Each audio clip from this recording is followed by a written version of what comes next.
Welcome to Metaphysical Soul Speak. I'm your host, Alanna Fox Starks. Hey guys, well, we got a few things to go over today. We sure do. Yesterday, the only day I didn't mention the Schumann resonance in a week, and we had a spike of 40 and a spike of 43, and I got through some, I don't know what, maybe I got rid of some patterns, or I did something. I let go of something, because I'm back in the 5D, baby. I'm back. I'm glad. Needed to be up here again. Woo! I see a lot more possibilities for my life, for my world, for my family, for my friends, my community, and my planet. From this perspective, oh my God, I feel great. Might be the lack of sleep. Didn't sleep again last night. It's not only, I slept for 5 hours. That was good. That's all I needed. Woke up. I can't sleep. I'm so excited about life all of a sudden. So excited about my podcast. And while I'm happy and I was in this positive state of mind, I got my first sponsor. Oh my God, I am so excited.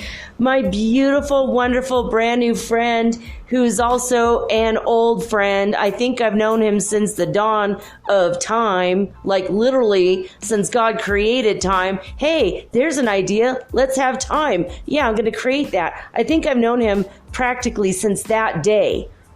And his name is Philip Lee Head. I want to say thank you. Thank you, homie, for having my back, being my first sponsor. My God, am I so excited about this. I felt all this positivity. I woke up, I went to bed, 8 or 9 in the morning, woke up at 1 in the afternoon, and immediately started sending mentions on Twitter to Corey Good. He has 18,000 people. And now I'm getting all these likes on that. And then I went to Jim Carrey, and I said, hey, Heyoka Shaman, you're just like me. Listen to my spiritual podcast about Heyoka. You know, and he has 18 million followers. And I'm all, oh, yeah. I'm now seeing outside all the boxes. What boxes? I'm walking on those boxes. They're my stepping stones, man. This is it. See, I was worried about building my list. I have to have my website, and in order to have my website, I got to have a list, and I got to build the list, and then da-da-da. Oh, my God. It was like so much. It was so much. And then I started taking a deep breath, and I connected to the team. I connected to God and my higher self, my holy guardian angel, and Archangel Gabriel, who's the one full of ideas. I'm okay, guys. I need help. I need help because I don't have time. I don't have 3 years to build up a list before I launch my books, before I lose my basic income that I've got right now. I got to do this, man. I got to do it. And I need help. So I started getting these ideas. Why don't you just start doing more social media? And I'm like, I'm an introvert. But God's like, it's easy. You just send a message. No one's seeing you. They don't know if you're wearing makeup. You know how it is. I say, hey, I could be in I am in my pajamas right now. And no, I don't have any makeup on. There's a secret behind the scenes. But the thing is, I started realizing, why do I have to be the one to build the list when, I found a list, 111,000 people that are exactly like us, our soul tribe. I found that. And I talked to the people and they said, well, they're going to have to get back on me. Well, or get back to me, not on me. That was weird. Weirdly inappropriate. I don't know. 5 hours of sleep. What? Me faltan mis palabras en español y en inglés también. Yeah, sometimes I'm losing my words in Spanish and in English also. Discúlpeme mucho. Yeah, just please forgive me. Perdóneme. Perdóneme. So this is the thing, though. This is the thing. I don't need to build my list because, see, the lists are already built. I just got to find the people with the built lists. And I just got out of that box. Holy crap. Getting out of your boxes and soaring free and wild and your wings come out. Just got to cut a hole in the back of your shirt and then your wings will pop out and you can fly anywhere. Okay, not really. Not really. Not on acid. Don't cut your shirts up. But I'm so happy. I mean, honestly, the person who's giving me wings today, Philip Lee Head. I mean, he is my first sponsor, and I'm so grateful to you, buddy. I am so, so, so thrilled. The other person today that's given me wings is my youngest son. Finally, he decided, he took the plunge, and he's getting back to his accountability coaching and his videos and his inspirational messages. He's trying to figure out the podcast thing, but he already got it. So go on over to facebook.com, do your search for Kick Your Assets Accountability Coaching. You're going to see a cool video of my kid. He's got already 2 or 3 videos up. He is just raring to go. He woke up this morning and he said, I can't sleep, Mom. I can't sleep. I got so much excitement and so much energy. And I think he's in the 5th dimension, like suddenly out of nowhere. All the weird, angsty, fighty things that we went through this past week, we were just clearing the air and clearing the energy so that we could get to the good stuff. And this is it. This is it now. We're at the good stuff this moment. My God, I'm talking so fast. You'd think I'd be on cocaine or speed or something. Or, okay, I had 1 cup of coffee. I admit it, 1 cup. That's it. There was nothing in it. Okay, the sugar and coffee, sugar and caffeine. That's all I'm on. That in the 5th dimension, the high, holy vibes of the 5th dimension. I'm here. We're here, man. But we got to talk about some stuff. It's a little hard to get through. It's going to be a little emotional, a little rough. Might want to lower the energy a little. It will lower the energy a little bit, but we're going to boost it right back up, okay? That's what I'm promising to you. My little brother, he's 42. He says to me today, I'm 42, man. I got to get going in my life. I'm like, he's like, and then he says to me, we're getting old. And I'm like, speak for yourself, white man. We're not getting old. I'm 29 forever. And I could call him that because I'm Cherokee and I was adopted by his father who actually fathered him. So he's German and I'm the Cherokee German Irish one. So he's also Italian because my stepmom was Italian. And she's the one who has a grandma, the great grandma, who comes around and speaks to me about cooking Italian food. She doesn't say a lot, but she like projects those images in my mind, and it's like freaking. I'm like an Italian cooking master out of nowhere, and she comes and cooks with me, and she tells me the secrets, and she shows me what she does. She like puts the image in my mind, and I see her with how much basil to use and how much garlic, and I don't know. It's a trip. It's really, really a trip. I mean, I never met my she didn't even know she was adopted. My stepmother was adopted and she didn't even know.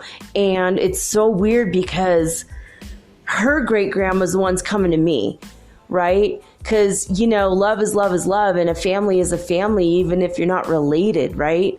And you pick your family and your soul tribe, but even the people that made it hard for you are the people that, that were in your life, even the ones that made it hard. They're just making you better because I just got a conversation with this guy from Gambia, the Gambia.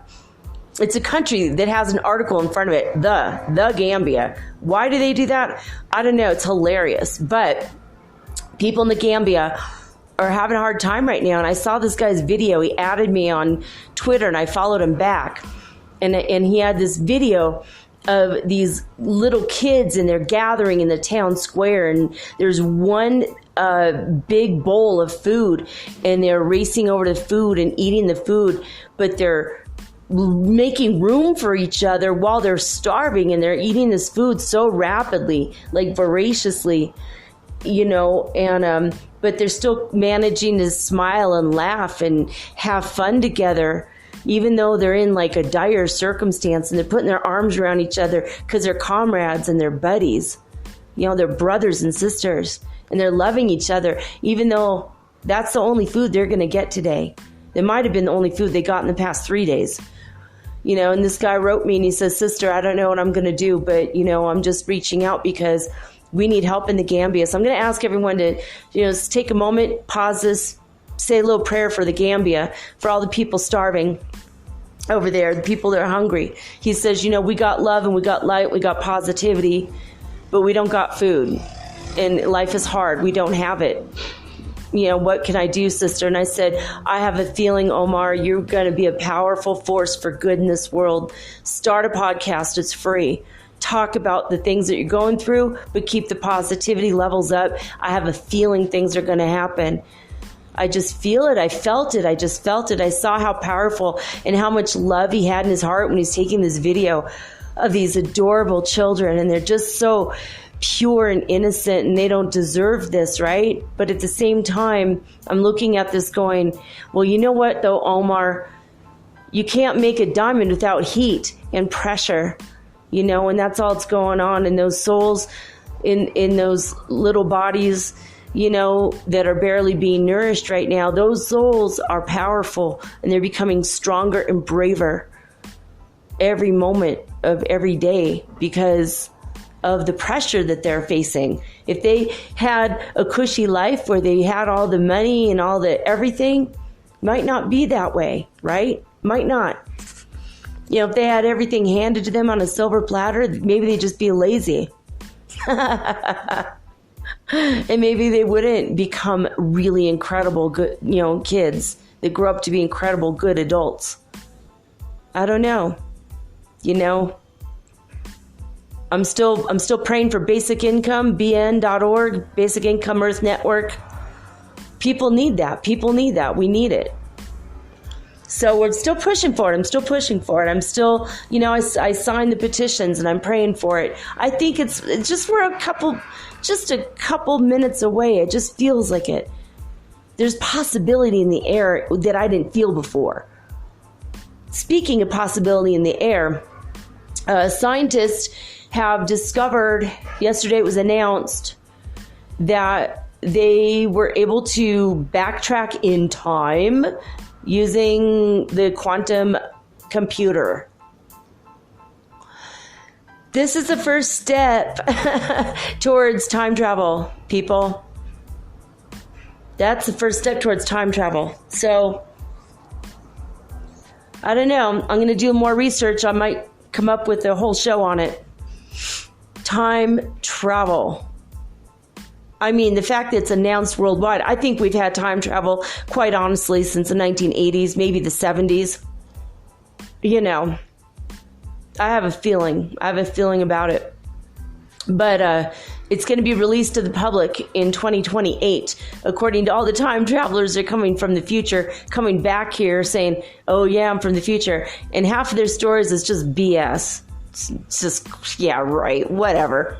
Oh, they're after me, ooh, looking and all around. I could do that. It's called acting. And in some of these cases, they're not even acting like, it's bad acting. It's not even real enough.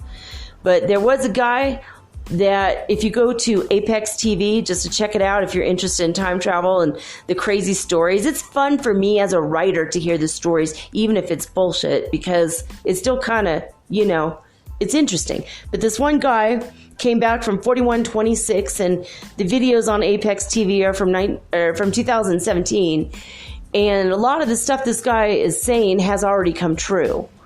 When he said the next few years that's what's going to happen, he said in 2028 we're going to have time travel available to the public. So that's going to be super fun. He says it's going to be very expensive, but then 2 years later everyone can afford it.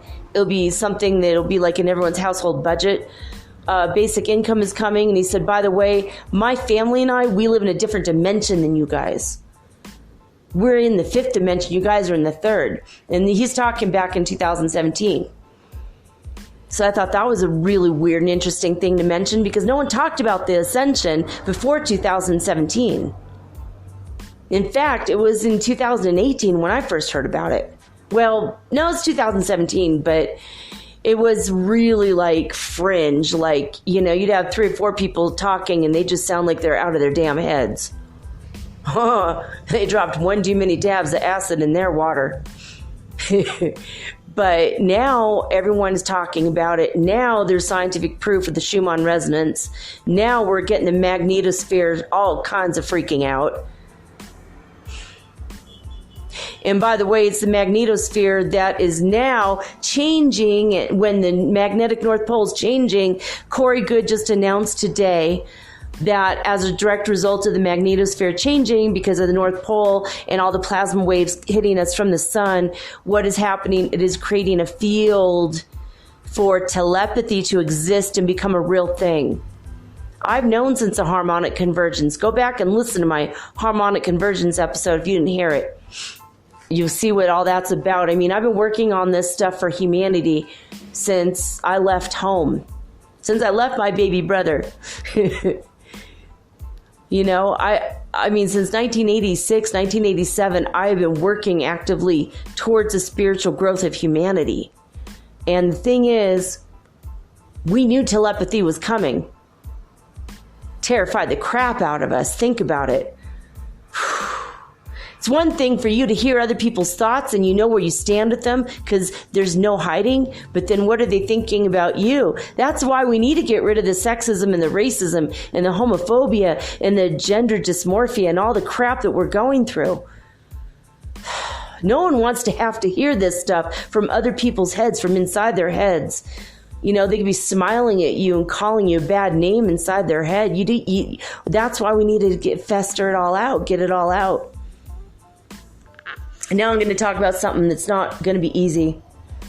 Something happened yesterday. And by the way, today is March 15th. Do you guys remember the Ides of March? IDES, the Ides of March. Ides means the 15th. Yeah, Julius Caesar Day. He was drinking a little bit too much wine from those cups that he had made for himself. He was the king of Rome.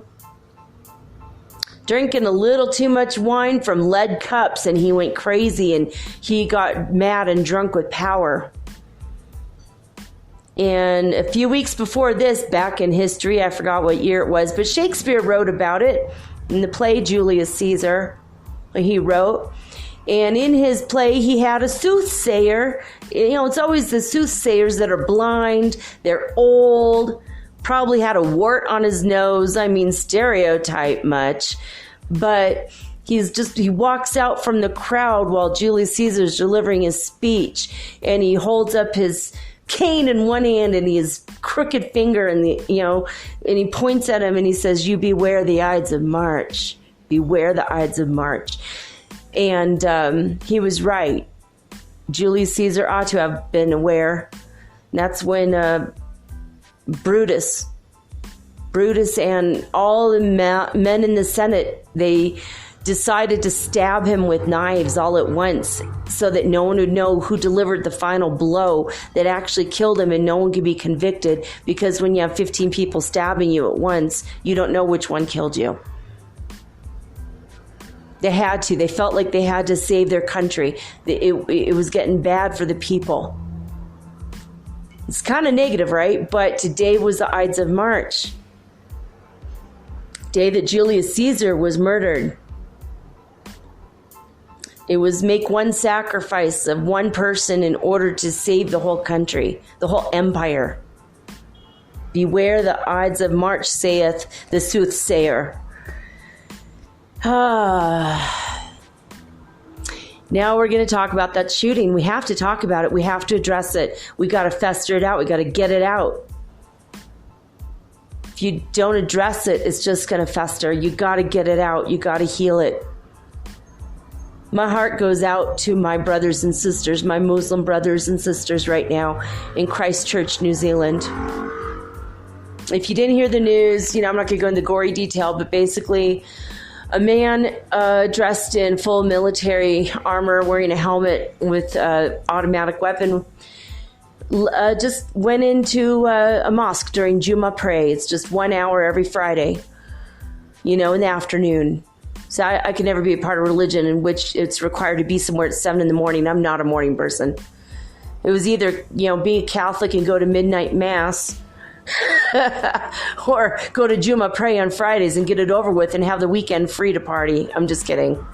Maybe not party necessarily, but, in Islam, it's Friday. You go for 1 hour on Fridays. It's easy. It's not like a 3-hour lecture. It's just you go and you quietly pray, and you don't have to talk to anyone if you don't want to. Women are never required to go to church, which is mosque, But they did, at Christchurch, there were men, women, and children there, and 49 people have died now. And the guy uploaded live streaming video of his actions.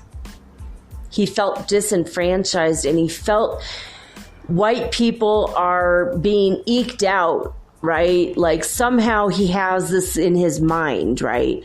I don't agree with this. Obviously, I don't agree with this. But he had wrong thinking. He's mentally ill. Clearly, he's mentally ill. So he went in during Jummah prayer and he just shot up a mosque. Apparently, it happened in 2 other locations with 2 other people. It was like a group of people that had this idea.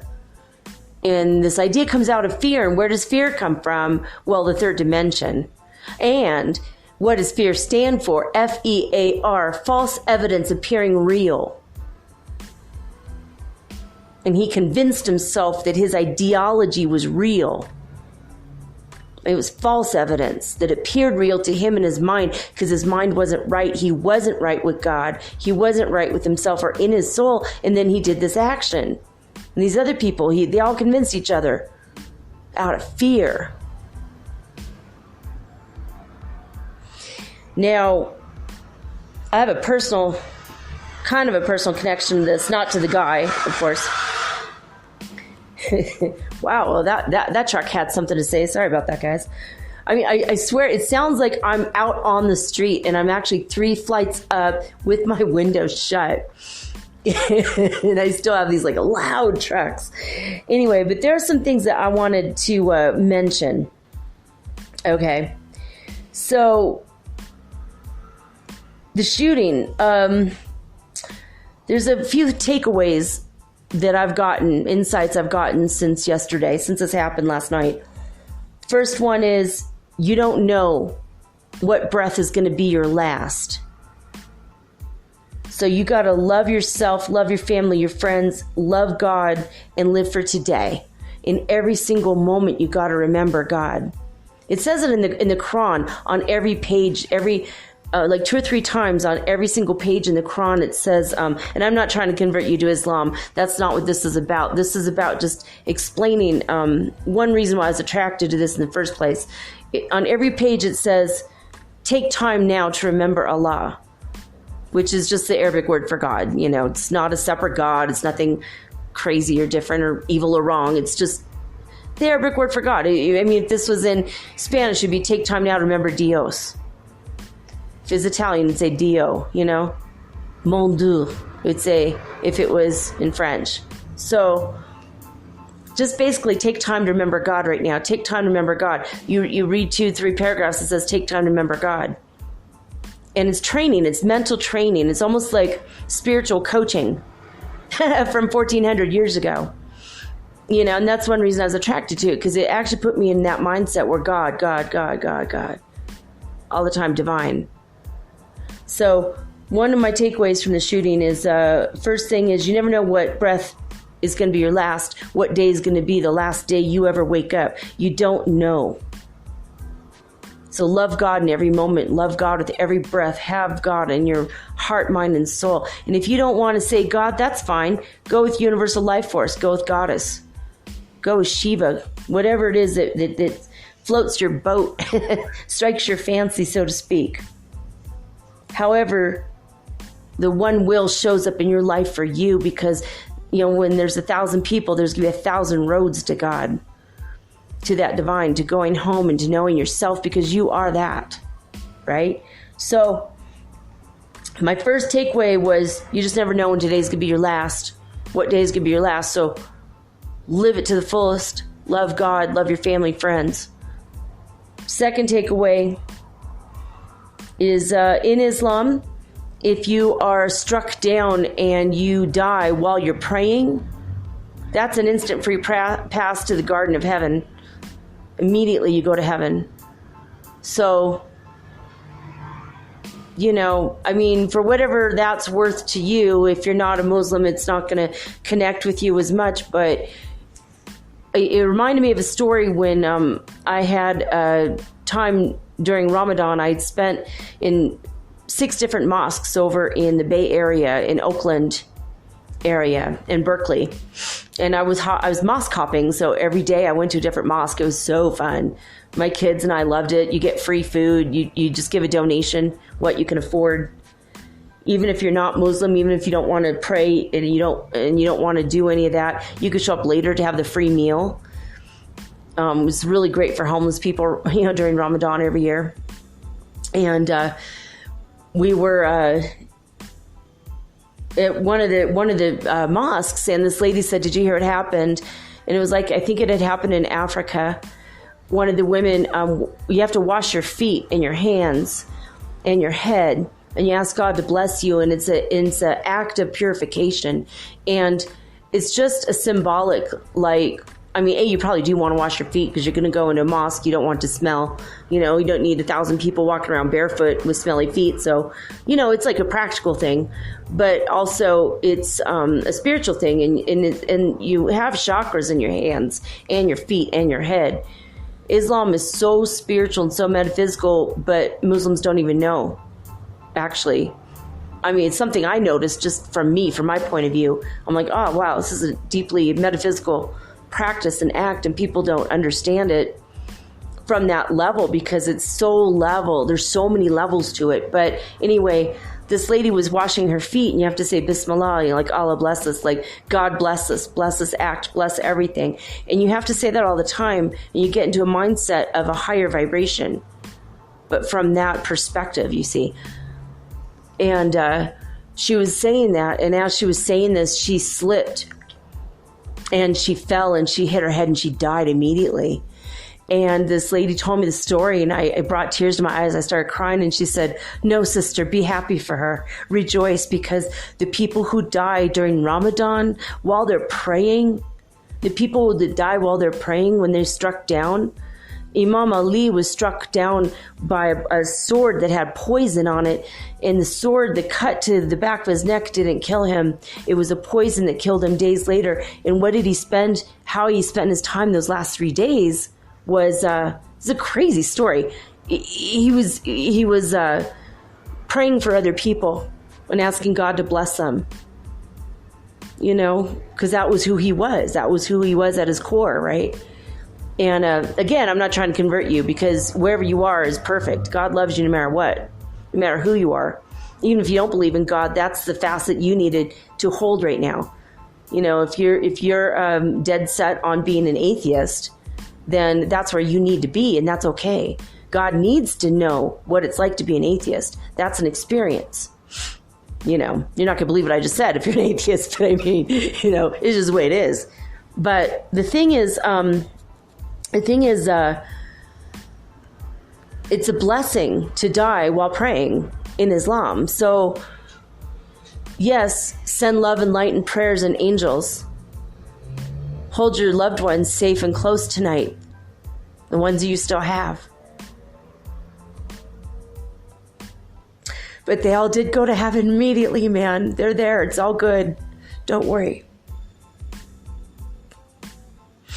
The third thing that I saw as a takeaway from this is this does shine light on the disparity that people are feeling.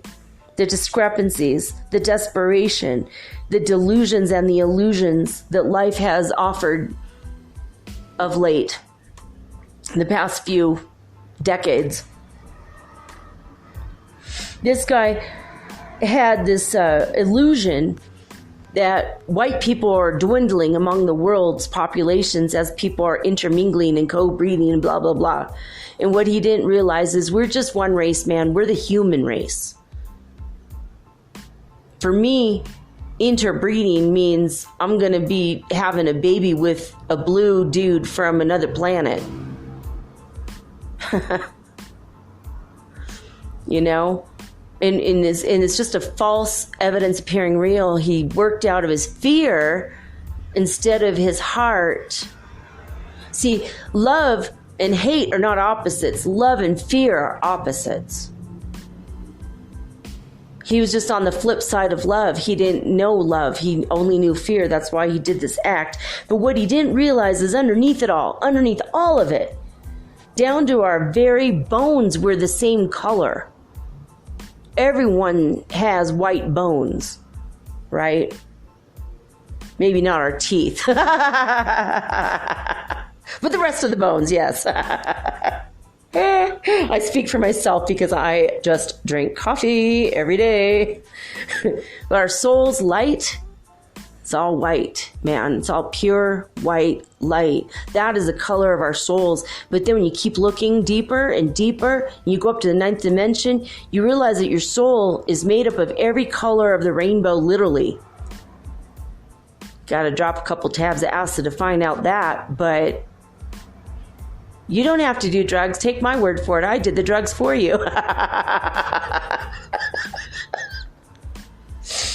You know, I've gone on the shamanic journeys for you. I learned this information for you so you don't have to. You don't have to take your life in your own hands or risk it because I did it.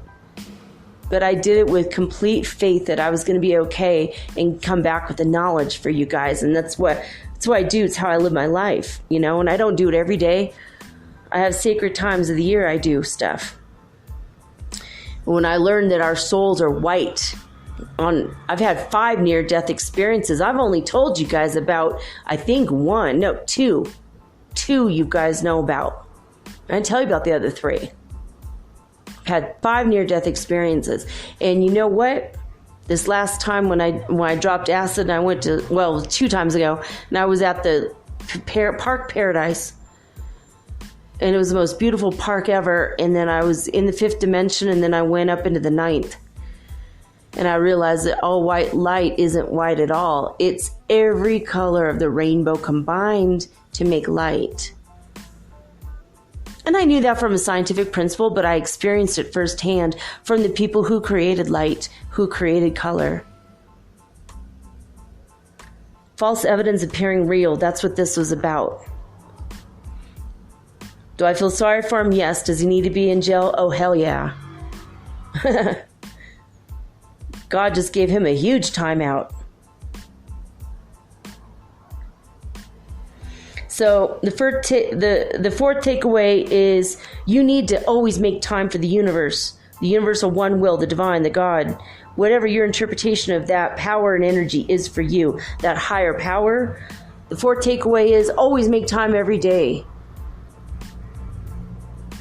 Because all you got is right now. You got that present moment, and it's called a present because it's a gift. All we have is now, baby.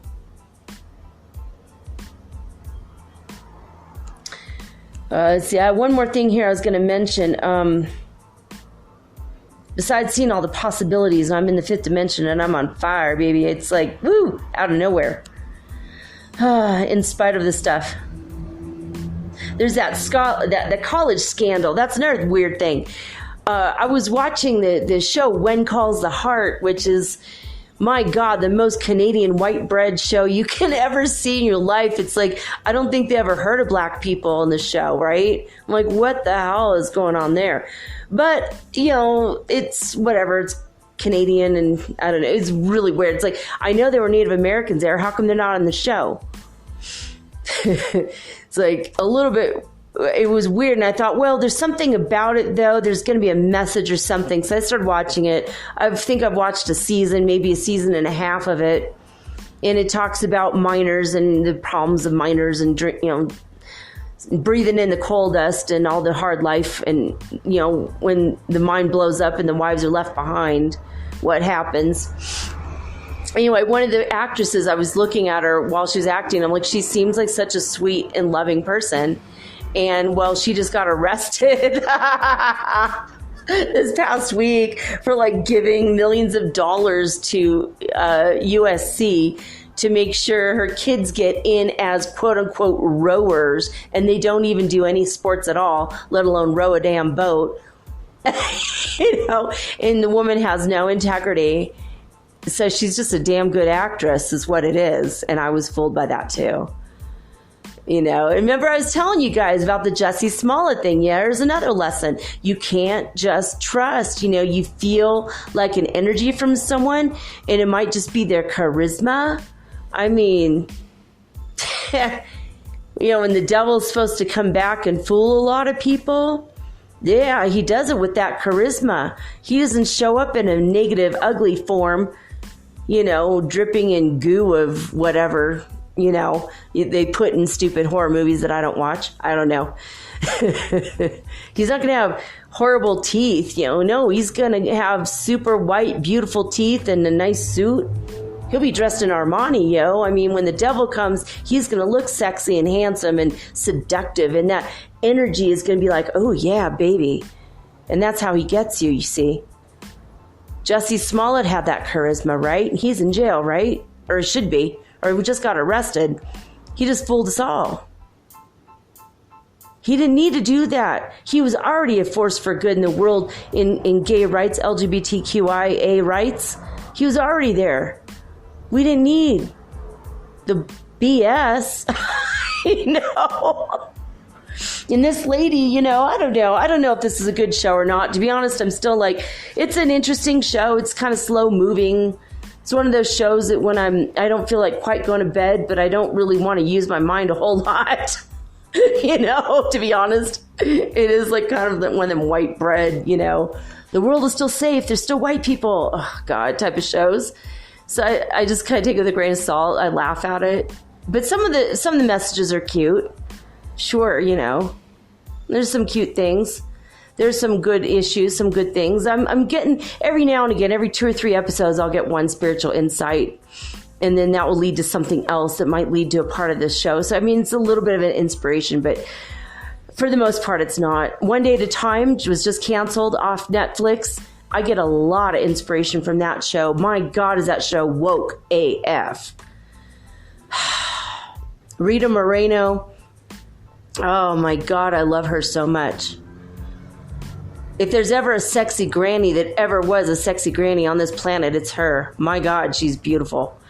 Sexy, smart, talented, funny. Oh my God, she's funny. And what a dancer. And she's still got a good set of legs. I mean, in that show, she's dancing. I'm so sad that they canceled this show. They only ever cancel the super good shows. Keep the crap shows on. When Calls the Heart's going to still stay on, and they're just going to cut ties with this actress who's now in jail. And she's not the only one. It's just this massive freaking scandal.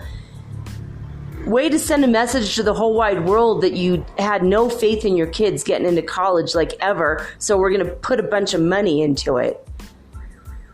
It's I'm so sorry. If your kid's not smart enough to get into college, they could do something else. Follow in your footsteps and be an actor or anything, Or maybe they could just go take a couple remedial classes and then get into college in a year. Why?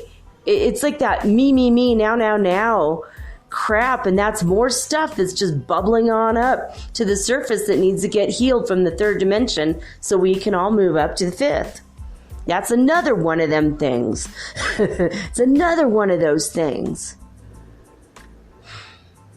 And I'm glad it's all coming. All this weird stuff that we've always known about. It's been hinted at and alluded to in TV shows and movies and books, in conversations.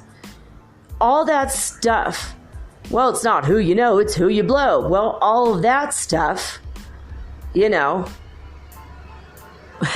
all the sexual harassment in Hollywood and other things, other professions, mostly Hollywood, it's all coming out to the surface now, isn't it? It's fun to watch it. It's like I'm sitting back watching life from a distance, eating popcorn. Last night I ate popcorn. I had a lot of turmeric on it, and I have no arthritis today. I feel great.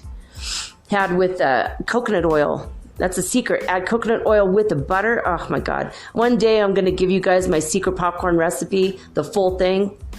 Oh, it's good. It's good. It's good to just sit back and watch the world blow itself up while eating popcorn.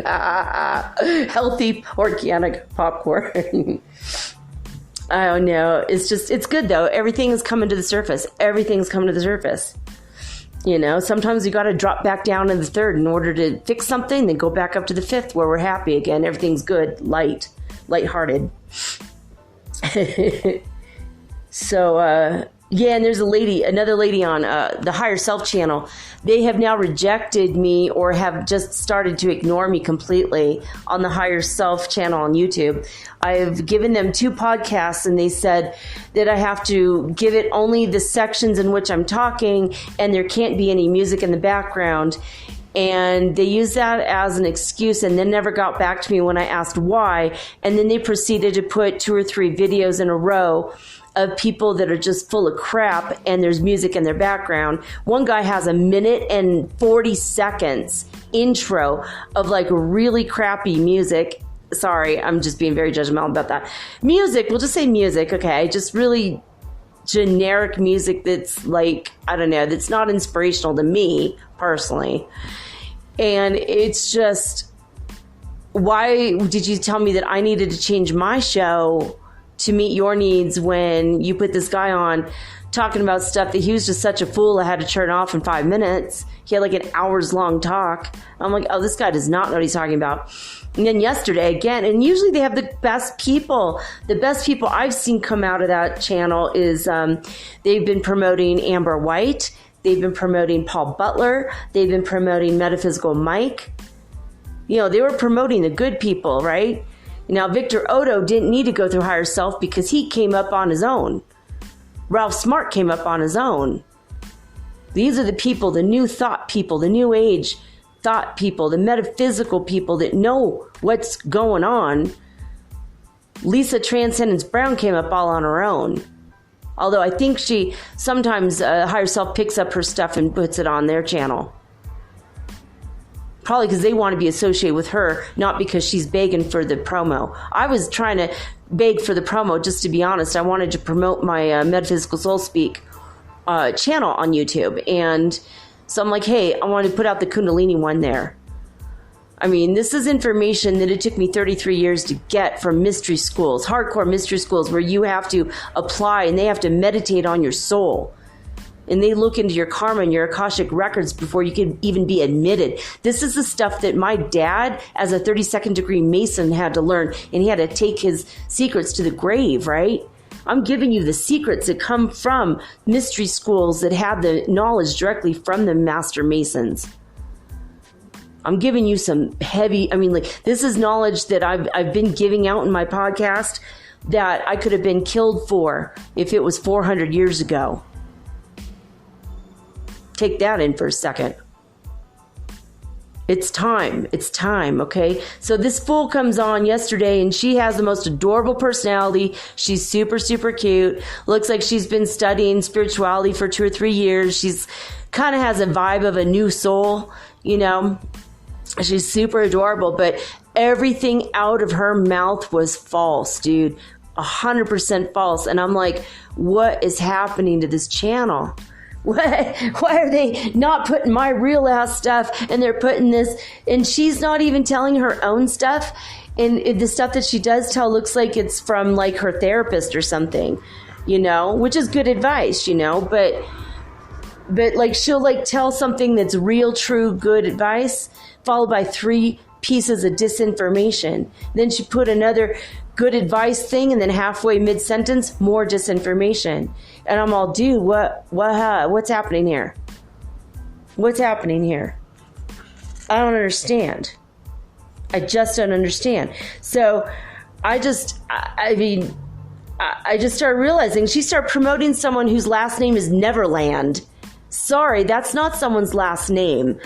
And if you have to hide behind a fake ass name from Peter Pan or the Michael Jackson Ranch, where we all know what might have happened there, I'd like to believe Michael Jackson was not a pedophile, but I mean, all evidence kind of points to the fact that he probably was.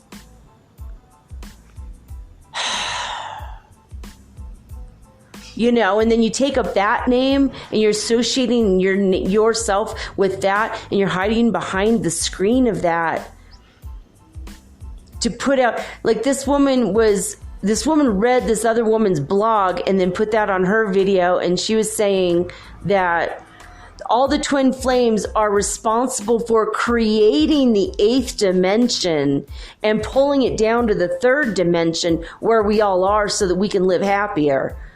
And I'm like, what kind of crack is she smoking? Because no, God created all of the dimensions and then people that were twin flames. We're all twin flames, right?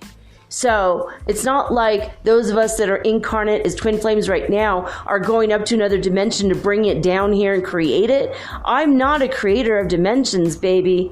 I'm an explorer of the worlds that God already created. I mean, that's just ass backwards. Or back asswards. I'm dyslexic. Listexic untie. So I'm just kind of like, what? And then she said, don't send healing energy to somebody who doesn't want it because it literally becomes poison in their body. No, that's not true either. Their higher self will reject it and deflect it, and it goes to the next available person who needs that energy, and it is never turning into poison. Healing energy is healing energy. Light is light. Light is light is light. Just like love is love is love. So I was just like, what kind of fool they're having on their channel? I mean, I don't know. They have 500,000 subscribers, you know, and I'm just trying to get a little piece of the pie. You know, I don't need a whole piece of the pie. Just stick a fork in it. Let me lick it off. I'm done. You know, I only need 3,000 listeners to each episode in order to be able to stay here in Ecuador, where I can continue my healing of the earthwork here. I know God's going to provide it for me. I'm now getting the ideas of how to do it. You know, I need only $900 a month to legally live here in Ecuador and stay as a permanent resident.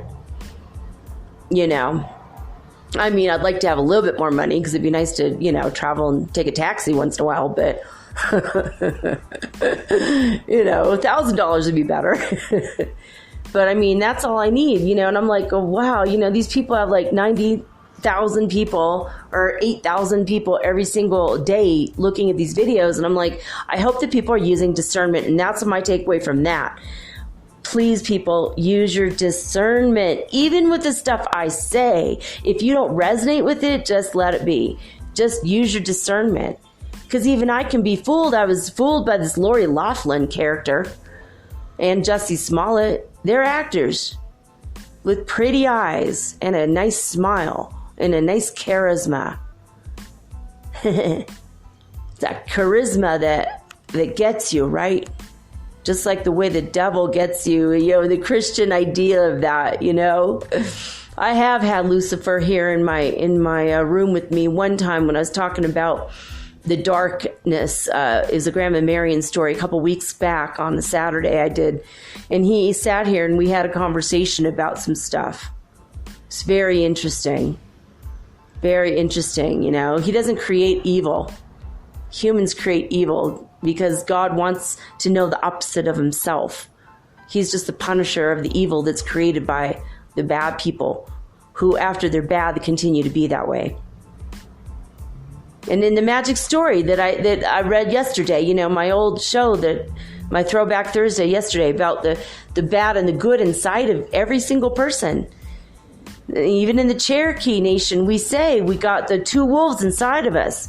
You got the good wolf and the bad wolf. It depends on the one you feed is how your life is going to be. You got your good wolf and your bad wolf. Which one you going to feed today? And that's the takeaway. Well, all right, this is the first half of the show. It's going to be a longer one today. The next one, I'm just going to tell you some examples from my life and how I thank God. I trusted God. I trusted the universe's plan for me. And that's why I'm safe. That's why I was kept safe. And I'm going to give you inspiration through stories of my own life today. I was inspired to do this because of the shooting. It kind of sparked a whole mess of stuff. But I'm doing my show here at 6:30 in the evenings. I'm going to take my kid when I'm done releasing my podcast early, super early. My kid and I are going to go downtown and we're going to go to this cheese place, the only place in town you could get the best cheddar cheese. I have mentioned this before. I don't eat cheese. Like I spent years not having cheese at all, because you just couldn't get good cheese anywhere in South America. And we found this place. Our neighbor told us about it. My God. It's good cheese, but also I'm going to get some sun-dried tomatoes and some garlic olives. Oh, my God. The best olives in town. Pickles and olives in South America are real strange, or way different than what I'm used to. I kind of feel like I want to have a little boutique and have some real dill pickles so people can see. But I can't say it's real. It's just different. It's just a different flavor. I'm not used to it. I don't like it. But and it's not popular here either. People are like, ew, why are you eating that? I think it's just specialty items. People are trying to meet the need of the expatriates that are coming from all over the world. So, but it's nice. I mean, I get my Toblerone. That's pretty good, expensive chocolate. But I get imported Belgium chocolate sometimes. When I want to take a break from the Ecuadorian chocolate, which is hardly ever. The Ecuadorian is better, but in my opinion. Peruvian chocolate is good too. Guatemalan chocolate and Mexican chocolate. Oh my God. Oh, I don't care. Just any chocolate. All right. Maybe I need to go downtown and get some chocolate. I'm gonna come back after this message. This is like not really an introduction today. It's like a first half of the show. I'm looking at a giant spot of pink in the sky. I see it. It's from the fifth dimension. It's like I'm looking into these colors in the sky. It's unbelievable, this world down here in Ecuador. Anyway, I'll be right back, guys. I'm going to have a little talk on how to trust the universe's plan for you. How I did it and how you can too. All right, be right back.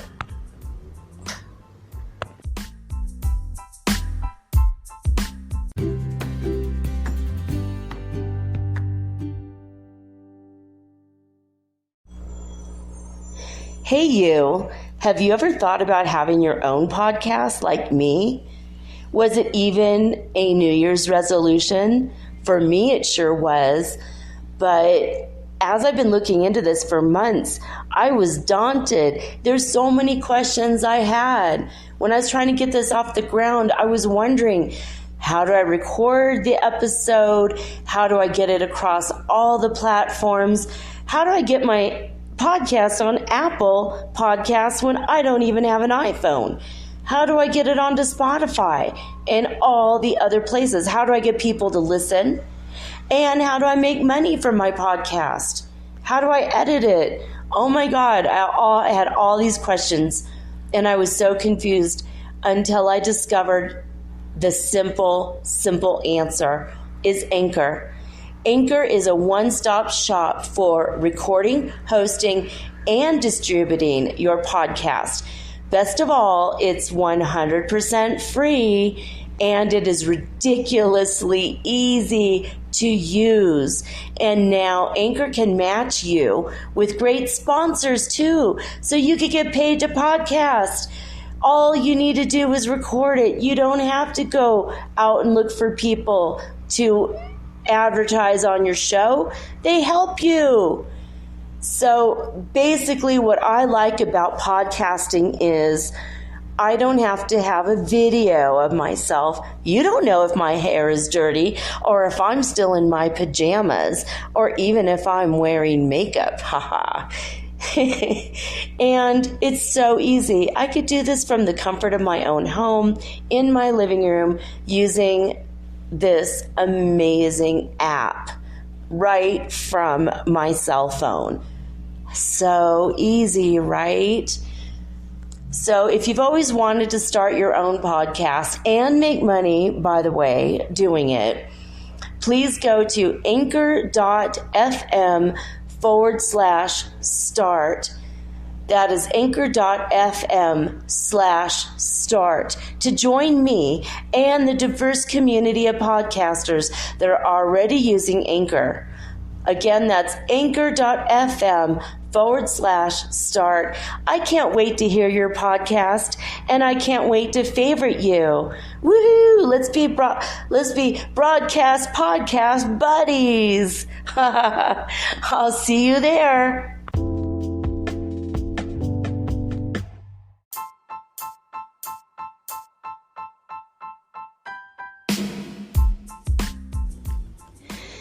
All right, guys. I'm going to give you guys some really weird true life examples, some of the super hard stuff I've been through, but the hidden blessings in disguise that came as a direct result. So after the first example is my house in paradise that I almost bought. My husband had died, and I had this apartment. I had an apartment, and I didn't like living there, and it was very negative, and the energy was going bad, and I just said to God, I need a new place. And God said, well, go over to this apartment over there. Like, I can't afford that, so I start arguing with God. I can't afford that apartment, God, no. It's ridiculous. It's freaking $1,500 a month. I don't have that. I barely have $800 a month, right? And he goes, okay, well, $800 a month, go offer it. I'm like, well, it's like half, And so I went over there, and it was actually, the apartments were like $1,200 or $1,300 a month. Anyway, I went in there and I said, I'll take it for $800 a month, and I'll give you a 9-month lease. And they said, done. Holy crap. I can't believe I did that. I knocked like $600 off the rent just in 2 seconds flat by being confident, feeding the hungry good wolf, feeding that powerful, positive God vibe inside me. I said, yeah, I'll take this apartment for $800 a month. Boom, done, deal. Sold, shook hands, moved in a week later. 9 months later, they said, now you have to pay $1,000 a month or you have to move. I'm like, well, screw that. I didn't have it. And they said you have to make, oh gosh, you have to have, it's $1,000 a month, so you have to make $3,000 in order to live here. Well, at the time I was making $2,990 a month, $10 less than what I needed to stay. So I was forced to move by a measly $10, and I didn't have proof over the past 6 months that I had a measly $10 coming in, like constantly. So on a frickin' technicality, they kicked us out.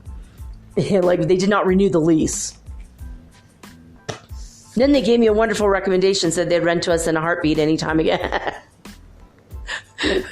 So I had been talking to a guy on a social media website for like 5 years, and we were only friends, and he seemed to be very good and very interesting and good guy. And he came across as talented and smart, and he's very handsome. And I thought, well, I don't know. I'm going to try to stay where I'm at. And this whole time he's wooing me, trying to woo me to San Francisco, right? I'm like, I'm going to try to stay and try to make it work. And you know what? Now I'm at the end of my time here, the lease. I have like 1 month left. I'm going to try to buy a house. It was actually a couple months before that. And I was like, I'm going to try to buy a house. And 2 years before that, I had been granted approval for a $300,000 loan when I did not have a job. There are several movies about this scandal, the housing scandal, where all of a sudden no one was unemployed and no one had problems getting a house. And then a couple years later, everything fell through the cracks and everyone lost their house. And a lot of people became homeless and lost everything they owned in the United States.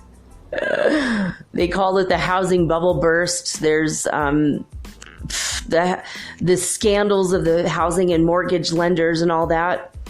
At the very tail end of that, I was offered $300,000 house loan. And I said, well, what happens when I can't pay it in a year? Or if I lose my job? She says, oh, well, you lose your house.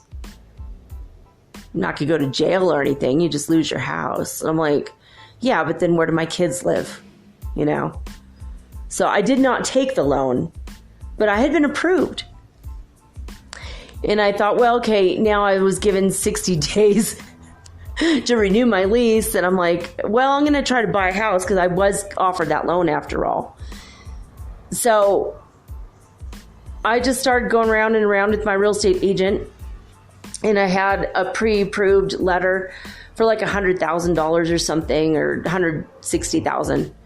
And I found a house, and it was actually where my friend Wayne had used to live. And the house was on the market because his roommate / landlord just stopped paying the rent for like a year and finally got kicked out of the house. And she stopped paying her mortgage because she didn't have the money. And then she ended up getting a boyfriend somewhere else, moving, and she let the house go, just let it go. But the house needed a little bit of work, but it had an enormous backyard and it was on a hill. I was going to make like a little ramp for my kids for skateboarding in the summer and sledding in the winter. And it was this big, beautiful, not big house, but it was big enough for us. It was beautiful, surrounded by foresty trees. It was a gorgeous house. I really, really wanted it. And I was going to be able to talk them down because it was a foreclosure. So I had already had that letter of approval from a couple months before. And right after I got that letter of approval, my car started to stall. Every time I got on an on-ramp going onto a freeway, I would stall. Anytime I was coming off the freeway to go on an off-ramp, I would stall. And my kids and I almost got rear-ended by a semi-truck. And every time I would go across the street, like I'd stop at a red light and then it turned green, I would stall in the intersection. And I almost got into 3 or 4 accidents. And I called my friend. I'm like, I don't know what I'm going to have to do, but I need help with this car. And I took it in and I took it in and I took it in, and like 4 or 5 times, and $300 later, $400 later, it was just done. Like I couldn't, I kept nickeling and diming it to death suddenly out of nowhere, and there was nothing. It was still stalling. I replaced this, I replaced that. The guys were taking advantage of me. I couldn't figure it out. Meanwhile, my friend, who we weren't together anymore, but we had spent 2 years together, and we weren't together, anymore. But he said, I really need a car. Can I just borrow this car? Why don't you go buy a new car and I'll borrow this one? All right, so I'm like, I'm going to do that. And then you can maybe fix it and then we could sell it, or maybe you could buy it from me or whatever. We'll figure it out. Well, his little borrow turned into a year-long borrow. But anyway, a whole nother story. But I was like already living in the Bay Area when he returned the other car to me. What's a year between friends? It's okay. But we couldn't figure it out. It kept stalling. So I bought a new car. It was a used car. It was $17,000 used car, $500 a month, plus I think it was close to $500 also for the insurance. It was like ridiculous. I was drowning in debt. I was popping money on credit cards left and right. $50,000 in a year I popped on credit cards just to make ends meet. And I wasn't even eating every meal. I was only eating once a day. Well, my kids and I ended up homeless. It was so expensive for gas and insurance and buying clothes for kids that are outgrowing their clothes every month on my little salary of $2,990, which sounds like a lot of money to me now. In fact, I make less than that now. I make less than half of that now. Why do you think I don't live in the U.S. anymore? I don't have a car. And all my clothes are old, you know, but I'd rather stay at home with my kid and be having less money, but more love and more interaction and better relationship than working my butt off and being a millionaire in a corporate America. Evil scheme. I couldn't do it. See? So anyway, I tried to get the house, and so before that, a couple months before, I bought a car. Well, before I bought that car, I went to a truck place, and I was going to get this really kick-ass truck.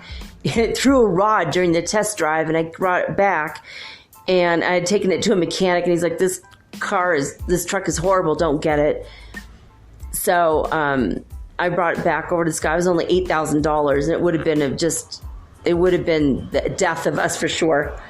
Threw a rod while I was driving it back to the deal. I'm like, it made a weird noise. I don't know what it is, as I'm coasting into the place. And it was just like a mutual screw over. You know, like I brought the truck to him, and I'm like, something happened. I'm not a mechanic. I don't know. And I knew it was a rod. I knew it's what it was, but I was too embarrassed to tell him, but it wasn't my fault. I mean, he gave me a crappy truck to test drive with my kids in it. So there was that. But then the other thing was, he ran my credit through 20 credit agencies. And what that does to your credit score is it drops it down 20 points. So I went from having like 1,000 or whatever, you know, like the highest possible, best possible credit that I'd spent 3 years doing. And it dropped me down to 400 or something, or 300. Made me look like a credit risk. And so in the hour that I was out with his truck, he ruined me. He ruined our lives. I was not able to buy a house. I was just kicked out of my apartment. I was desperate, right? And my car kept stalling, and I ended up buying the other car because the one car kept stalling over a 65-cent part. It took a year to figure it out, but Jeremy did it. He figured it out, and his brother-in-law figured it out, put the 60 or 67-cent part on it, and it never stalled again. But my whole life and living situation and everything was screwed because of a 67-cent part, an extremely obscure fix in a car. But there's a method to the madness of God, and I'm going to tell you. A couple months ago, the town of Paradise burned. One of the first houses that burned was the house I was going to buy. You all know me. I'm up late. I don't get up early. I'm never up before noon. I would have died immediately in that house fire. My kids would have died with me in that fire. God spared our lives. I was angry about that house, about losing it. I wanted to provide them a good, solid, steady, stable life. But they wouldn't have had a life. 2 months ago would have been over. God spared me. Over a 67-cent part. And in the car I ended up buying, I left in the LA airport when I moved to Guatemala. I just left it all behind. All the credit card debt, I just left it.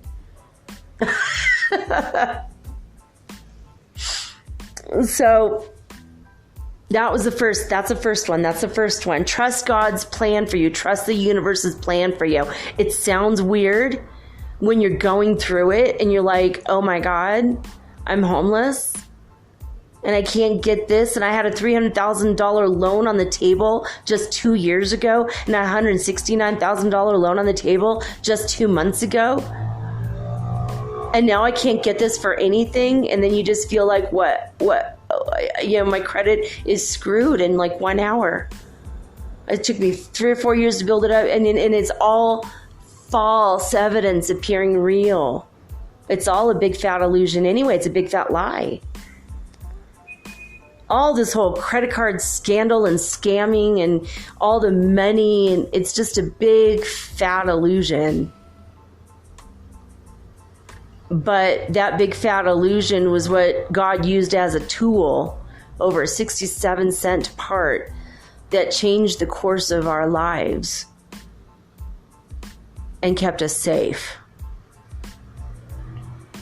I mean, even if that house had not burned, all of the houses in that neighborhood burned, and it's a toxic dump wasteland, and it's going to be for 10 years. The people that are moving back, I mean, they have to wear masks. What kind of life is that?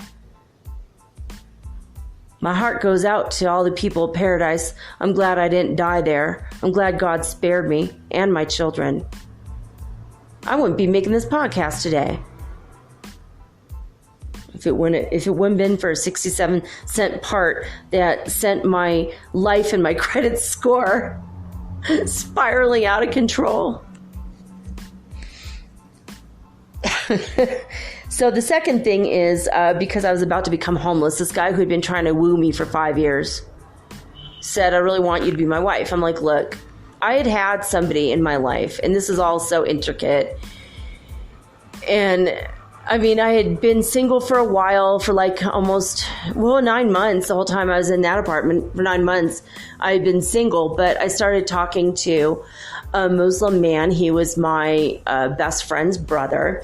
And we just started talking. We fell in love over Skype. And we thought, well, we're not going to talk about exclusivity yet because we hadn't met face to face. But we knew we were going to get married. I was going to fly to him, bring my kids. We had to get our passports first and stuff, so we figured in 6 months would be a good time. He sold his race car and bought a practical car for me. He was saving up money for bicycles for my kids. He was checking out and pricing in the countryside some really beautiful houses. He wanted to provide a good life for me and be a good husband for me. He only had 1 more or 2 more years of university, and he was already making money, and he already had money from his government, the Saudi Arabian government. And we would have registered, and he would have gotten more money. I would have still had my money, and we were going to have a beautiful life. But I'm going to tell you a little bit more about that story in a minute. All this stuff is involved and intricate. So the second thing, so the first thing was the house. All the plans to live in that house fell through because of a 67-cent part in my car. Good, because 2 months ago I would have died in that fire, and this was 6 years ago. We're going back years. So I was going to go to this guy's house who had been wooing me for 5 years. I said, look, I'm going to give you 3 months of my life. And at the end of 3 months, there's a thing in Islam called the muta marriage. This is like a really Muslim-oriented show, which I didn't mean it to be, but it's kind of becoming that way a little bit. So there's a thing called a muta marriage. And when you have a muta marriage, it's like getting a 3-month hunting or fishing license, but it's like a 3-month marriage license. And you just say, well, we're muta, meaning we're going to do this for 3 months. And then in 3 months, we have the option of another 3-month renewal or a year or whatever amount of time we want to do. And then after the second, when that second hunting and fishing / marriage license, I'm just kidding, no hunting, no fishing. It's just kind of like a marriage, temporary marriage. And, to see if it works out. That way you don't drag the legal system into it, and it doesn't cause a lot of heartache. It just makes sense. So we were going to do the muta marriage. And I said, well, at the end of 3 months, we'll see. And if we're not absolutely in love with each other, I'm moving. Then I'm definitely going to go move over to be with this other man, because I do know that I love him, at least over Skype. I have to meet him. And I had to have a backup plan, and I had a radio show that I was going to start over there that I was going to propose, and they needed a radio DJ talk show type of host to do partial music for 1 hour and then to do at a different time the talk show. And I was going to do it. And I was already saying them my resume. I was already talking to the government over there. I was already not in Saudi Arabia, by the way. But I'm going to tell you in a minute where it was. It's going to blow your freaking mind. Okay, so lost the house, went over to this guy's apartment in San Francisco. The whole several hours I'm driving over to his house, he's texting me, I'm texting him, I'm stuck in traffic 5 hours, California, and everything's fine. Then all of a sudden, an hour before I get there, he stops texting me, and I'm like, what the hell? Oh my God, what happened? I get there to his apartment, and he's not answering the door. I turn around and I'm noticing that there's blood everywhere. Blood everywhere. Fresh blood. It was like dried, but you could tell it was like something really bad had just happened. And he wasn't there. And I had my last $50 on me. I didn't hardly have enough money to put gas in the car. So we're stuck in Mission District, San Francisco. My kids and I are in a heartbeat homeless because this guy's not answering his door and there's blood all over the sidewalk. What the hell? What the hell? And I'm like, I think I'm a good person here, God. Do I deserve this crap, living in my car with my kids, dodging the police, because homelessness is a crime. Being poor is a crime in America, in North America. Well, in South America, it's not really a crime, but they do kill you with flamethrowers. That's a whole nother topic. That's too negative to even get into. But that's the thing that happens here. You don't see homeless people here because, well, they're secretly murdered by the governments. In Ecuador, I'm not so sure. I saw it happen in front of me in Peru while tripping balls on acid. That's a whole another topic, but it also in Colombia it happens. So I don't know. Look at Vice News on YouTube if you don't believe me. But I have a friend who was going to be a police officer, and they asked if he wanted to do this work, and he was like, psychopathically murdering people because they're poor? Absolutely not. No. He moved to Florida. He's a bartender now. Yeah. I think he's drinking all of his mistakes, okay? I mean, there's some crazy crap in the world. You get outside the States, you're like, what the heck? Some stuff is better and some stuff is like just insane. But so anyway, so I get to this guy's house. There's blood all over the sidewalk. He's not answering his door.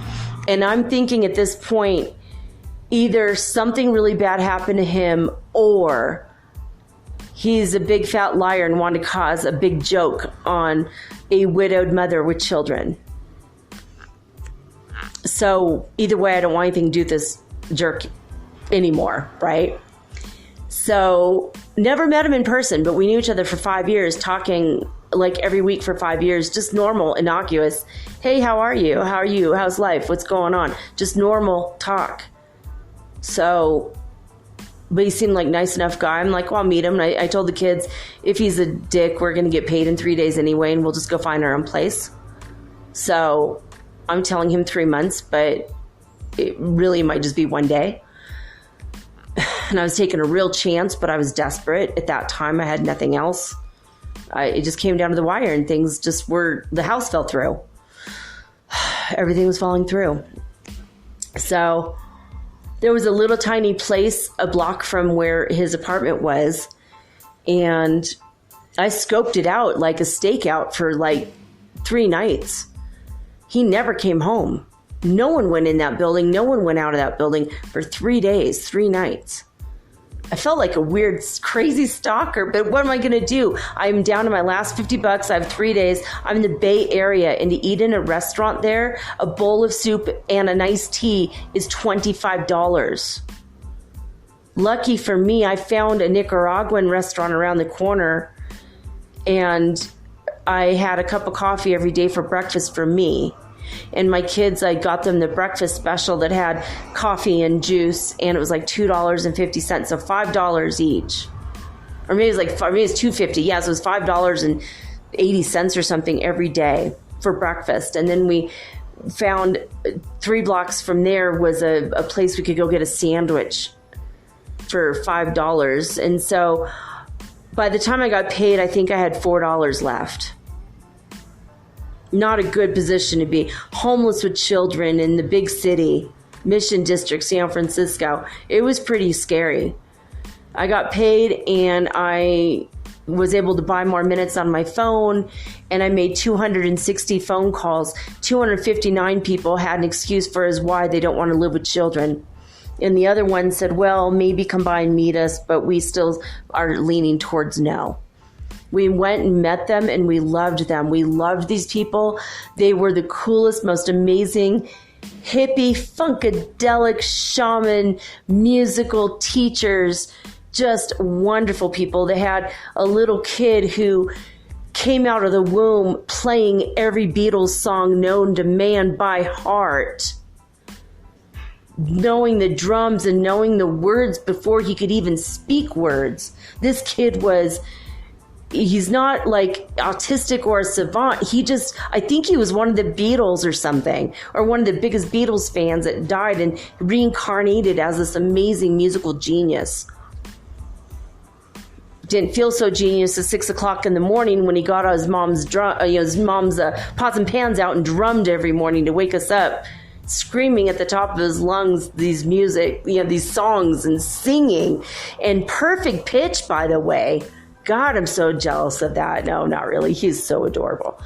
Sweetest kid. I mean, his smile would melt the cruelest of hearts. And this family was amazing. And it turns out there were 10 people after we moved in, and they said no, and it was just like, no, but you're our only hope. You're our Obi-Wan Kenobi. Help us. So they finally okay, fine, whatever. $750 a month I paid for one bedroom with nothing in it. My kids and I laid on the frickin' floor. They gave us an air mattress that broke immediately, which they held us responsible for, even though it was a crap piece of mattress. And the guy from downstairs gave us one to replace it he found in a junkyard. And that one broke right away, too. I was just like, oh my God. I still to this day owe them like $60. I never did pay them for the mattress. But they were charging me $750 for a bedroom. And this is a bargain, because that same room today is $1,500 because 100,000 people are homeless due to the fires. But back then, it was $750, and we had 10 roommates and one bathroom and one kitchen. And most of the people there are vegetarians, and we couldn't make meat there. When we didn't eat meat that much anyway, and we spent Ramadan there, and we just ate out every day for 30 days during Ramadan. Thank you, God. That was an amazing time. So 3 weeks into my living in this house, and I was homeless for 2 weeks, and then finally got this place. So we were homeless in our car for 2 weeks.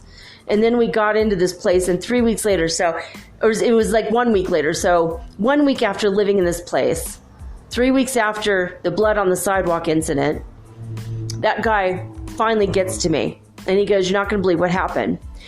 9 o'clock at night, I decided I'm going to go to the ATM and get $200 out for you and buy you a dozen roses and a bottle of champagne. And we were going to celebrate our first night as Muta, husband and wife. And I got out to my sidewalk with my keys in my hand, and I was walking towards my car, and a drunk driver came up out of nowhere and slammed into me, and it had slammed him into the wall. He fell onto the sidewalk, and it broke almost every bone in his body, and including his face was ruined. Every bone in his body and his face was ruined. His blood was all over the sidewalk. Like, he passed out. The drunk driver put him in his car and drove him drunk to the emergency room, where he was in a coma for he was in the hospital and was in a coma for 3 weeks. Took him 3 weeks to get back to me. And he says, "I'm in such bad shape." He had double casts on his arms, double casts on his legs. All of his ribs were broken. His face was broken. His jaw was broken and wired shut. He could only type with one hand when the nurse held the computer up to his hand. And his face was all bandaged. His head was bandaged. And he had been in a coma for 3 weeks. And he said, "But my friend's going to take care of you. He'll help you with anything you need." And so his friend got in touch with me, and he didn't help me with anything I needed, but he did give me a good massage. He was a professional masseuse, also an engineer like him. They were both engineers. And they both were making a couple $100,000 a year as engineers, But, this guy says, "I'm too embarrassed to have you see me like this, and I'm going to be in body casts," and he couldn't go to the bathroom by himself. I mean, what a difference a day makes. What if I had gotten there the day before, and now I'm his Muta wife, and I have to take care of this situation? And 2 kids in the big city. What? In Mission District? What? What a difference a day makes. God saves you, man. Trust the universe. And I'm like, well, maybe he wasn't a good man after all. Maybe God saved me. Made us a little bit inconvenienced for a couple of weeks where we were a little scared. We were homeless, a little bit upset. But in the end, God saved us. And let me tell you the rest of the story about that one. His friend finally admitted to me that he had all kinds of weird swinging sexual sort of plans, and he was going to try to film a video of me having relations with the porn star and all kinds of crazy stuff he had planned. It turned out he was a narcissistic abuser, and he was really good at charming women, and it would have been a really bad situation for my kids and I. And you know what? Sorry, I work for God, and you have bad intentions towards me. God is going to strike you down. And God struck him down. Right before I got there, blood all over the sidewalk. I saw it with my own eyes. God is going to strike you down when you try to take one of his own and corrupt them.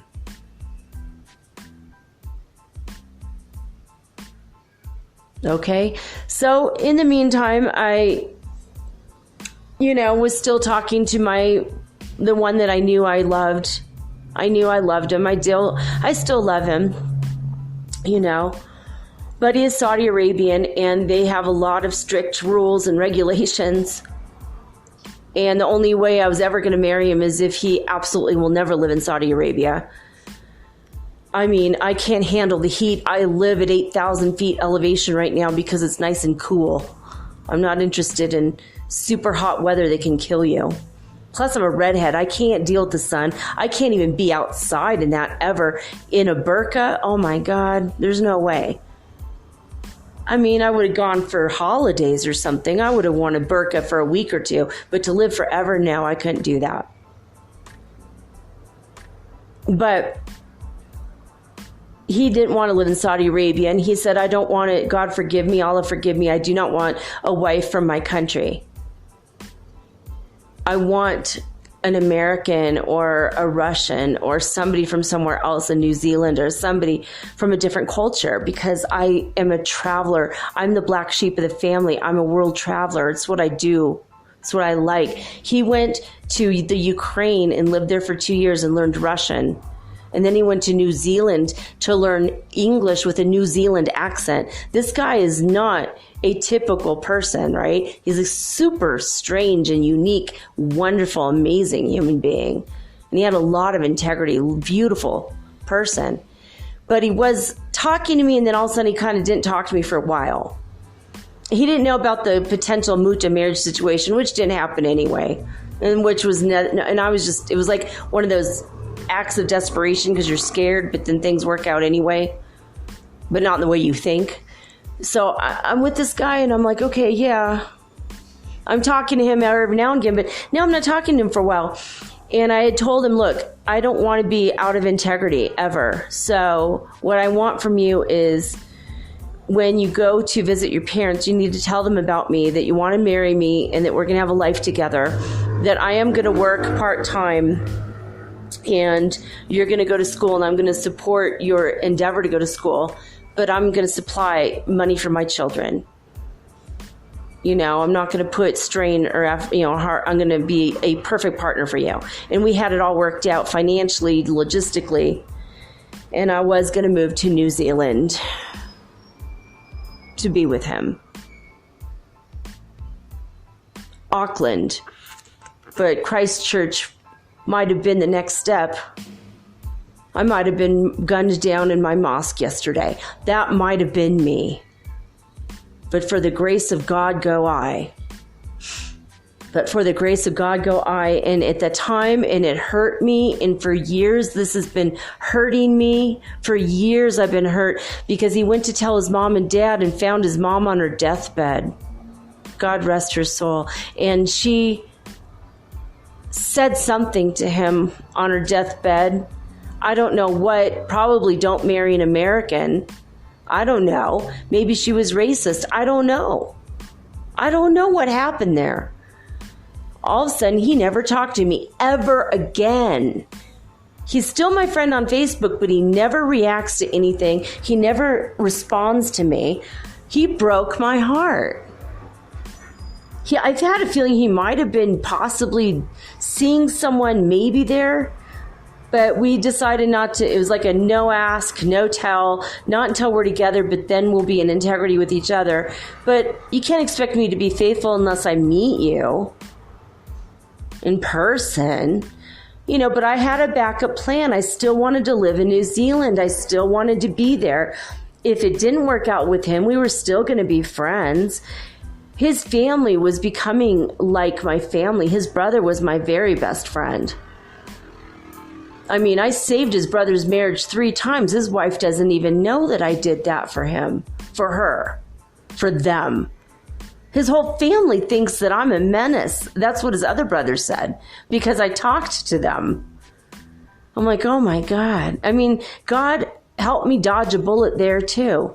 And not just literally or figuratively, but also literally dodge a bullet. Because I feel like what would have happened? He would have graduated from Auckland and we might have ended up living in Christchurch for a while. Years and years and years and years and years ago, I thought about attending a college in Christchurch. It's like a 500-year-old college, and I was interested in the master's program years ago. And, things would have led to, one thing would have led to another, and he and I and my children might have been gunned down in that mosque yesterday.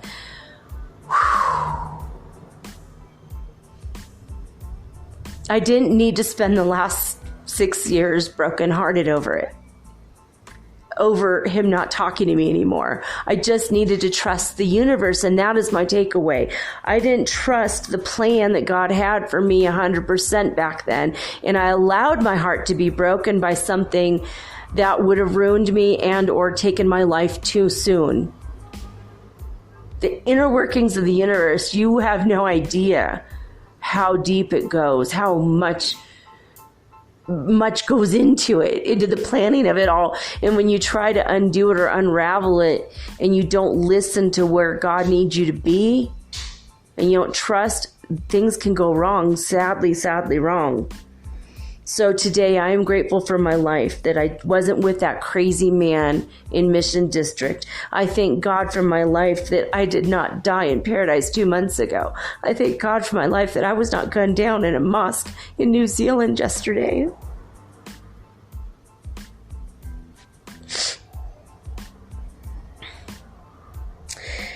And when I went to Mexico after I spent time in Guatemala, I did start to learn to trust at that point.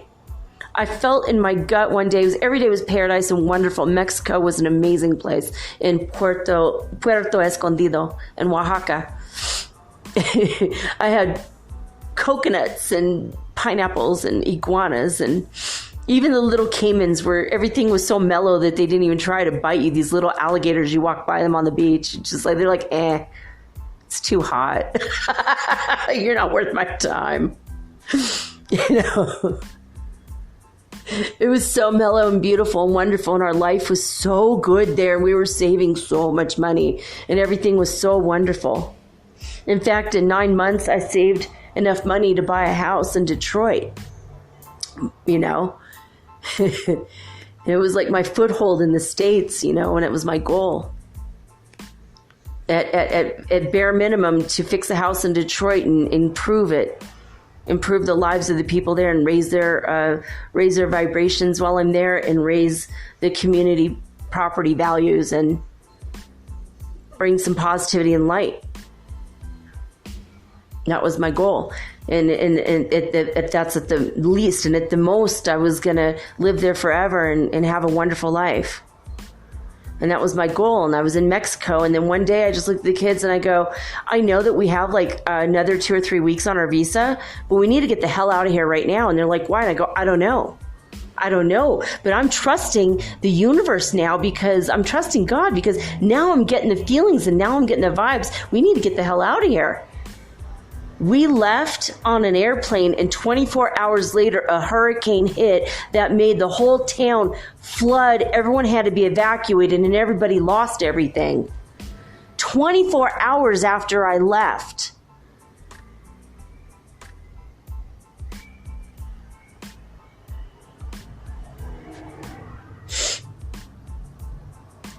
Got to Detroit, got our crap together, broke my leg right away, so I couldn't even do my house. I couldn't even fix my house. Put all my effort, time, sweat, blood, and tears, energy. I couldn't even put it into my house because I was in a damn wheelchair. I had to slide up and down the staircase on my butt to go to bed every night. Because I couldn't, as I broke 2 bones in my leg. If I had spent that extra 2 weeks in Mexico, I would have broke my leg in Mexico during a hurricane. If that's when my bones were going to give out. It's all so intricate. The workings in the universe are so intricate. You need to learn how to trust the universe and God's plan for you, because when things don't work out, don't be all overly butthurt like I was every damn time. How can you make it better? Okay, well, my house burned down, but you know what? I'm alive. Let's go do something else now. There's a better plan out there for you. I don't know what my better plan is for me, but I know I'm in a really good place right now. Thank you, God. I'm in a good place right now. I wasn't caught on fire. I wasn't in a hurricane.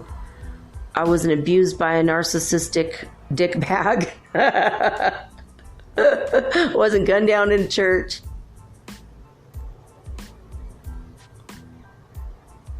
In the last one, when we were in Detroit, I thought, finally, I can make a good life for my kids and myself. We've been through a couple things. There's some things, some issues, you know. I got a divorce. Then their dad died. Maybe we need counseling. So I sought out counseling for my kids. The counselor said to my oldest, well, I will never tell anyone anything you say in here. Your secrets are all safe with me. Everything's good. Don't worry. I'll never, ever even tell your mom. So my oldest thought, I'm going to try a little test. And she made up a lie about a random person giving her marijuana. And it was a lie. It didn't happen. And like freaking wildfire, that story got back to me within 48 hours. And she said, okay, I told the counselor this story. It's a lie, but I told her the story. So within 1 week, I get a letter from Child Protective Services saying that I am facing 25 years in prison if either one of my kids have any kind of marijuana in their system, any THC levels in their system. Guess what makes you hungry, guys? Everybody has THC in their system, whether they've ever touched drugs or not. THC always is present in your system. It's what makes you freaking hungry. So you eat food every day.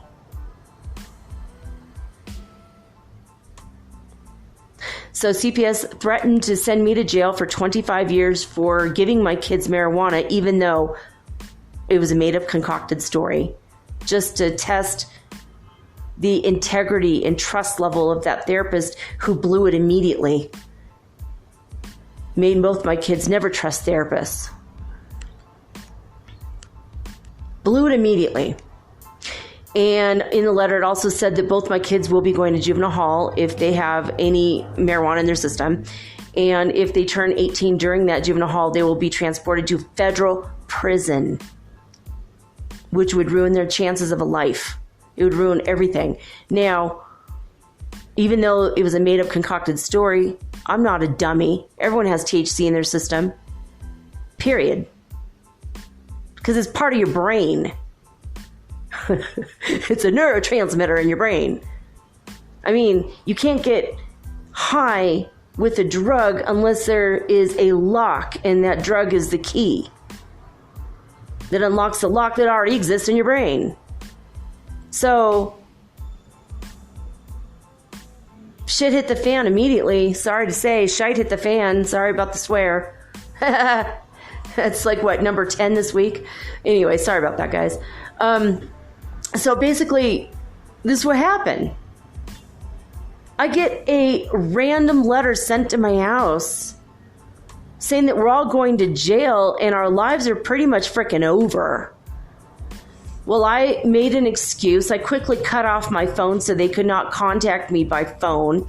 I had to lay low for 3 weeks while I made arrangements and sent my cat to Florida, who I think might be living in Germany with her new owner, or with his new owner. My cat has it better than me. He moved to Europe. He moved to Florida and then Europe. While I'm sitting there with 30 below zero weather up to my assets in snow, trying to dodge this stupid CPS person. If you ever have a problem with CPS, you have a right to never answer your door.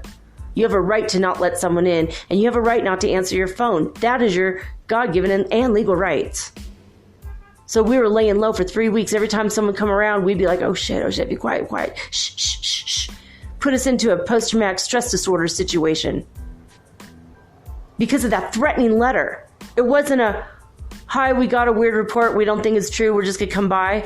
Now, the thing is, this is the truth. If they thought I was an immediate threat to my kids, I would have been arrested within 24 hours with a court order. There was nothing nothing, no arrest warrant, no nothing. It was just all speculation. And I even told the counselor it was a made up story to test her integrity. And now that we know that she has none, we're never going to see her again. Because it was all made up as a big fat lie to see what kind of a person she was, if she was real or not. She was always talking about substance abuse, and I found boxed wine under her desk at the children's hospital. And it was open, and she had a glass with the wine that was coated on the inside of the glass. And I'm thinking, I don't know, guys. I don't know if we could trust her. We might have to find a different counselor. And my daughter's like, I'm going to take care of it. He's now my son. But yeah, he's like, I'll take care of it. I'm like, well, be careful. Well, he said the wrong words. Say the word marijuana, everyone freaks out, and then it's, Chicken Little and the sky's freaking falling. Yeah. So that happened. So my kids are like, let's move back to Guatemala, Mom. Oh, hell no. We're moving to South America. We're going to go to Medellin. We're going to Pablo Escobar's neighborhood. Because I heard that it's changed a lot in the last 26 years. It has. It's a beautiful place. My God, it's a pristine, beautiful, amazing city. It was 100 degrees more in Medellin in that January 3 years ago than it had been in Detroit the day we left. 100 degrees difference Fahrenheit. Oh my God. It was night and day difference.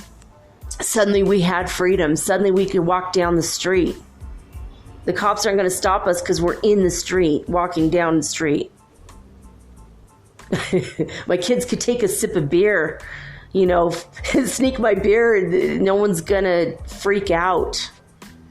In restaurants, they would go to my kids, do you want rum? And I'm like, you just give me drinking rum in your coffee? They're like, yeah, we can. It's Columbia. I'm like, no, guys, please don't do that, But it was offered. No one cares because everyone's free and open and loving and beautiful and kind, and it was a night and day difference. But it wasn't just that. It was just not the CPS letter thing. The threat of that made me want to run, but I knew my kitchen wasn't in order. They would have called that neglect because I had hired some guys to pull out some old, it was a fixer house, $9,000 house. They pulled out the old linoleum and there was some mold in there. And when I was upstairs in my cast and I couldn't come downstairs, they busted up my sink and they took it out my sink, and I would have gone to jail for not having provided a damn sink. And so I was sunk because of a sink. So even though the other story wasn't true, I still would have lost my kids to foster care. And I said, there's no way I'm going to put you guys in foster care because it's not necessary. I am your mom. I love you. I take care of you. You always have food. You always have shelter. You always have clothing with me. And you always have love and respect. I'm a good mom. And they weren't going to see that. They were only going to see that there was no sink and there was a fake story about marijuana. And all they wanted, and I just started thinking about it, meditating and praying. This is what my higher guidance said. Your kids are pretty. There's a child sex slavery ring in Detroit that's running through CPS, and the people who are foster parents do it only for the money, and they're abusers. Your kids are going to get abused. They might die. they might be part of a child sex slavery ring. And I'm like, this is the wildest shite I've ever heard in my life. And I'm like, whoa. And that's why I left Detroit. A lot of my friends and family don't know this story. I'm giving this to the world now, this information. And this is why. Last week, I looked it up. Last week, I discovered something. Last week, I found out that year following when my kids would have been in foster care, because I didn't have a damn sink, 85 children were abused to death, beaten up by foster parents in Detroit proper. 85 kids lost their lives. God told me this was going to happen. I work for God, guys. God keeps me safe, and I can trust in Him completely. I do not trust in man. I trust in God. The other thing is, 365 children were just found to be a part of a sex slavery ring in Detroit proper. And then they were turned over to CPS, where they're probably put back in foster homes and probably put back into another sex slavery ring, or maybe just beaten to death again. Sorry about this negative. It's negative. It's just deep, dark, but it's stuff that's coming out in the news. It's stuff that needs to bubble up and fester and get out so that we could get out of the third dimension.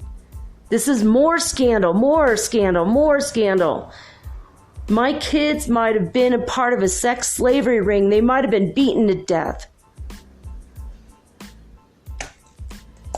But instead, I listened to the universe. Thank God for that 67-cent part in my naivety back then.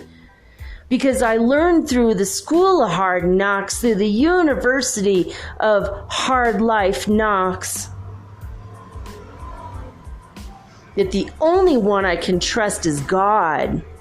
I can only trust the universe. God has got your back, always. Don't be all butthurt when you gotta leave your house where you wanted to make a life, because you know what? There are other sinister things beneath the surface in the underbellies of the cities of the country that I came from, that I grew up in. There are things there, Horatio, beyond what was dreamt up in your philosophy. I am telling you right now, guys, I am telling you, God has saved our butts so many times. So don't be butthurt when it happens again. Don't be butthurt when you get kicked out, or when things go bad, or when you have to move. I am alive today, and I am thriving on less than half of the money I had in California, in a beautiful land where people are so friendly and sweet. And I got fresh organic produce. I got a pineapple on my counter in there. I got a mango on my counter in there that I'm going to eat. $8 worth of produce are those 2 pieces of fruit in Detroit. My kid and I got these for $1.50. The pineapple and the mango both together, I think it was like $1.50, maybe even less. I'm waking up with pineapple in my mouth. You know, I'm waking up with cherries in my mouth every day. Every year on New Year's Eve, it's a tradition here to eat the cherries. Life is a bowl of cherries, and you start off every year with that.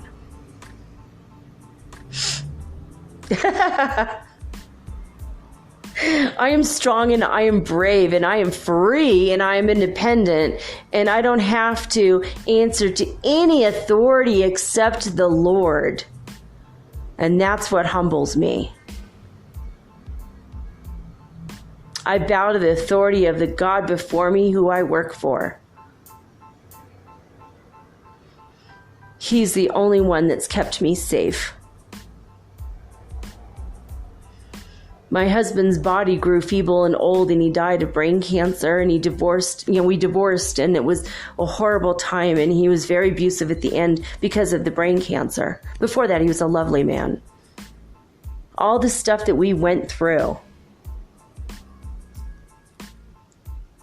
was because of the fear and the judgmental and irrational rules and laws and things that don't make sense in society because of the fallibility of man. So I'm telling you all this crazy stuff, but this is the truth, absolute God's truth about my life. Why I made the decisions I made, what happened, why I didn't go to New Zealand, why I did go to Detroit, what I was hoping to find there, why I had to move to South America, why I don't live in America now, why I escaped my country. I escaped America, North America. And why I live in the beautiful land of equality, Ecuador, where in the Constitution you have the right to develop your personality the way you see fit, where nature has rights, where even criminals in prison get to have a visit from their families all day long, every day. And there is no death penalty here. And the Army does get up every morning at 6 o'clock and they pray for world peace for 30 minutes to an hour every day. I'm in a whole different world, Toto, and it's all because of God. I had to get here by a tornado, though. Not literally, but it sure felt like it. Anyway, this is the takeaway for today, for the Ides of March, baby. Trust the universe's plan for you. Trust God. Every moment of every day. It might come down to a 67-cent part that ruins your life and throws your plans off and thwarts what you thought were your desires for your life. But in the end, it's all going to work out. It's all going to be okay. We're finding our soul family, hashtag soul tribe, hashtag soul family on Twitter. It's how you're going to find me. It's how we're going to find each other. I love each and every one of you with my whole heart because you are me and I am you. Mitakiwe Oyasin in Lakech. But right now, babe, I am signing off with peace and love and joy and the high vibes of the holy fifth dimension. Trust, trust, trust. Until next time, babe.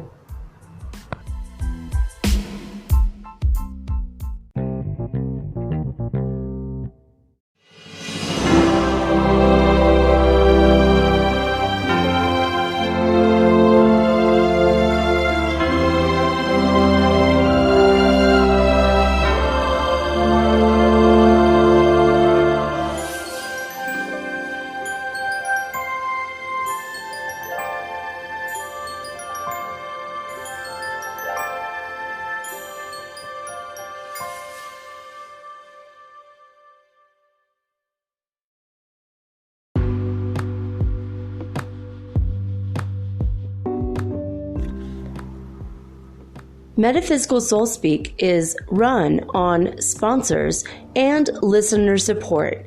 This means listeners like you. If you are so inclined to support my efforts and my little podcast, please visit me at anchor.fm/metaphysical and pledge an amount of your choosing today. Thank you.